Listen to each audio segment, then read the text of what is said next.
نفرت. جس طرح سچ بہت بڑی حسن اخلاق کی ایک بہت بنیاد ہے، دنیا اور آخرت کی بہت ساری بھلائیاں اللہ تعالیٰ نے سچ کے ساتھ جڑی ہوئی ہیں، اسی طرح اس کے برعکس جھوٹ بہت بڑی بد اخلاقی ہے، اور بڑی بڑی برائیاں جھوٹ کے ساتھ جڑی ہوئی ہیں. قرآن و حدیث نے جہاں سچ کو نجات کی بنیاد قرار دیا ہے، وہاں جھوٹ کو تباہی اور بربادی کی بنیاد قرار دیا ہے. اور جس طرح سچ کو ایمان کی نشانیوں اور مومن کی علامتوں میں سے ایک قرار دیا ہے، اسی طرح جھوٹ کو نفاق اور منافقت کی ایک علامت قرار دیا ہے. جہاں ہمیں سچائی اختیار کرنے کا حکم دیا گیا ہے، وہاں ہمیں جھوٹ سے بچنے کا بھی بہت زیادہ حکم دیا گیا ہے. نبی علیہ الصلوۃ والسلام نے فرمایا وَإِيَّاكُمْ وَالْكَذِبَ، جھوٹ سے ہمیشہ بچو، دور رہو اس سے. فَإِنَّ الْكَذِبَ يَهْدِي إِلَى الْفُجُورِ، یہ جو جھوٹ ہے یہ انسان پر برائیوں کے دروازے کھول دیتا ہے. آدمی ایک جھوٹ سے بچ جائے نا، ایک جھوٹ سے بچ جائے تو آدمی ہزار برائیوں سے بچ سکتا ہے. جس طرح علت اور معلول، یہ تھوڑی سی بات سمجھنے کی ہے. سبب اور نتیجہ، ایک کام کریں گے وہ کسی نہ کسی نتیجے کا سبب بنے گا. تو سبب اور نتیجہ جڑے ہوئے ہیں نا. سچ بولیں گے تو بہت ساری بھلائیاں اس کے نتیجے میں اللہ آپ کو عطا فرمائے گا. اسی طرح جھوٹ کوئی شخص بولے گا تو بہت ساری خرابیاں اور برائیاں آپ سے آپ انسان کی طرف چلی آئیں گے. کاز اینڈ ایفیکٹس اس کو انگلش میں کہتے ہیں، سبب اور نتیجہ. علت اور معلول یہ دونوں چیزیں آپس میں جڑی ہیں. جھوٹ بولیں گے جھوٹ کے رسیا بن جائیں گے، جھوٹ کی عادت اپنا لیں گے. اللہ مجھے اور آپ کو جھوٹ سے بچائے. جو شخص بھی جھوٹ کا عادی ہوگا لا محالہ از خود ہی، جسے کہتے ہیں آٹومیٹکلی، بہت ساری خرابیاں اور برائیاں آپ سے آپ انسان کی طرف آ جائیں گی. جھوٹ کا عادی شخص برائیوں کے ایک جوہر کے اندر گر جاتا ہے. فرمایا جھوٹ انسان پر برائیوں کے دروازے کھول دیتا ہے. اور پھر کیا ہوتا ہے وَإِنَّ الرَّجُلَ لَيَكْذِبُ، فرمایا بندہ جھوٹ بولتا رہتا ہے، پرواہ نہیں کرتا. جیسے ناک پہ مکھی بیٹھتی ہے انسان اڑا دیتا ہے نا، اس کے لیے جھوٹ ایسے ہوتا ہے. زبان کی نوک پہ جھوٹ رکھا ہوا ہے، بڑی مہارت سے، بڑی سہولت سے اور بڑی آسانی سے جھوٹ بولتا ہے. وَيَتَحَرَّى الْكَذِبَ، اور وہ جھوٹ کی تلاش میں رہتا ہے. جھوٹے بندوں سے پیار اس کا. اور جھوٹ، جب انسان جھوٹ کا عادی بن جاتا ہے نا تو اللہ تعالیٰ اسے برائیوں کے حوالے کر دیتا ہے. جھوٹ کا عادی شخص جھوٹ بولتے بولتے جھوٹی گواہیاں بھی دینے لگ جاتا ہے.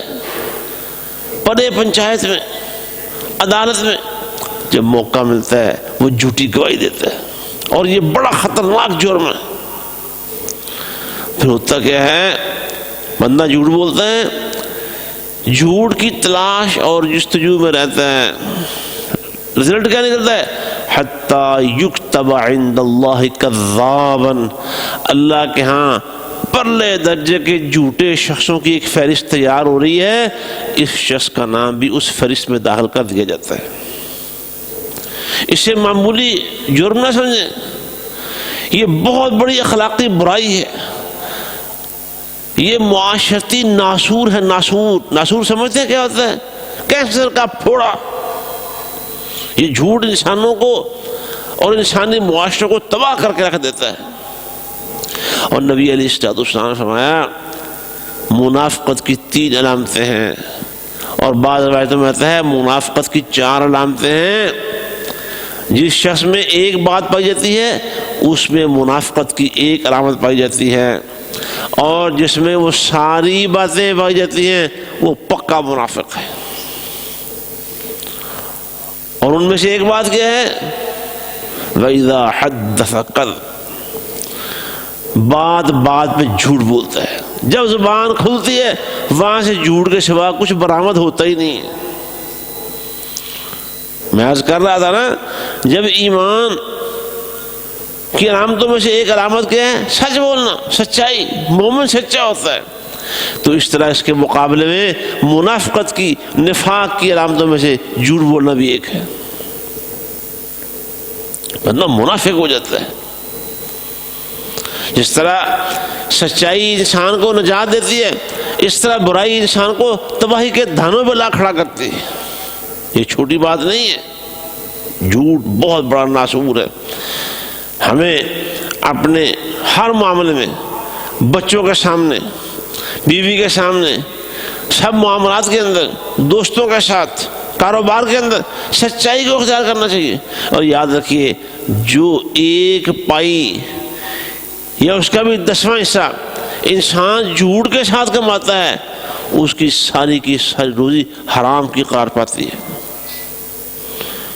یہ نہیں ہے کہ اس نے 10 لاکھ کمایا ہے تو اس میں اگر 10 روپے حرام کی روزی کے شامل ہو بھی گئے تو اس سے کیا فرق پڑے گا. نہیں، وہ 10 لاکھ میں 10 روپے انسان کے، بلکہ 1 روپیہ اور 1 پائی بھی اگر حرام کی شامل ہو گئی جھوٹ کی وجہ سے، جھوٹ بول رہا ہے اس نے، سودا بیچتے ہوئے جھوٹ بول رہا ہے، سودے کی غلط تعریف کر دی ہے، جھوٹی قسم اٹھا دی اس نے، اس کا سودا وہ سارے کا سارا جو بیچا ہے، اس کی کمائی وہ ساری کی ساری، جو اس کے علاوہ بھی کمائی کی اس نے، کاروبار کیا ہوا ہے، وہ سارے کے سارے سچے کاروبار کے ساتھ یہ ایک جھوٹے کاروبار میں سے ایک چیز، ایک بات، ایک چھوٹی سی چیز شامل ہوگی، وہ مل کر سارے کا سارا جھوٹا کاروبار ہو جائے گا، اور اس کی روزی ساری کی ساری حرام کی ہوگی، اور وہ اپنے گھر والوں کو، اپنی بیوی کو،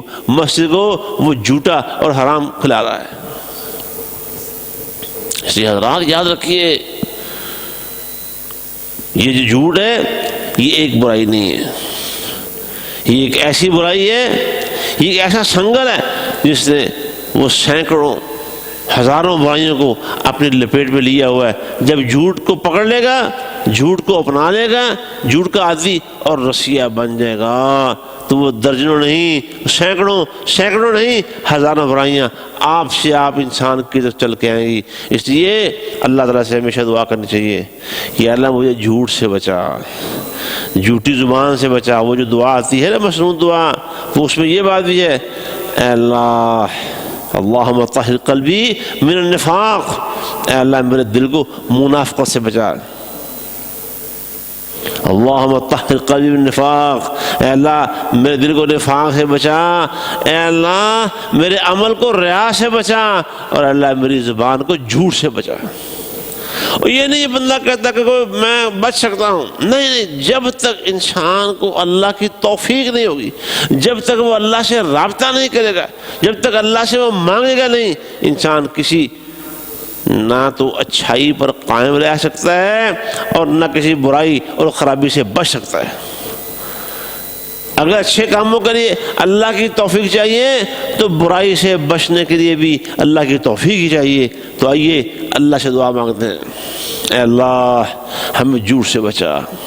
اللہ سے دعا کرتے ہیں، اے اللہ ہمیں سچائی کا عادی بنا دے، سچائی کا متلاشی بنا دے، اور اسی طرح ہمیں ہماری بیویوں کو، ہماری اولادوں کو اور ہمارے معاشرے کو یا اللہ جھوٹ سے بچا، جھوٹے کاروبار سے بچا، جھوٹی باتوں سے بچا، جھوٹے وعدوں سے بچا۔